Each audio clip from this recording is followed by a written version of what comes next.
நல்ல வேலை தோட்டக்காரன் எவனும் இல்ல. இருந்திருந்தா நம்ம கதி அவ்வளவுதான் போலயே.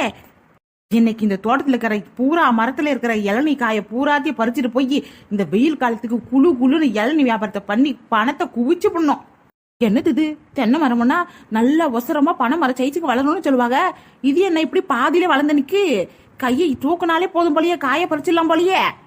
நாம நெட்டையா வளர்ந்துருக்கிறது எவ்வளவு வசதியா போச்சு.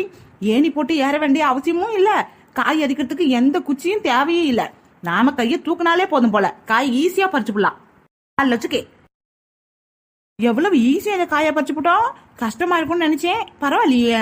அப்பனா சீக்கிரமா கடகடன்னு எல்லா காயும் பறிச்சு போட்டு எல்லா காயும் வண்டியில ஏத்திட்டு போய் ஊருக்குள்ள வித்துற வேண்டியதான்.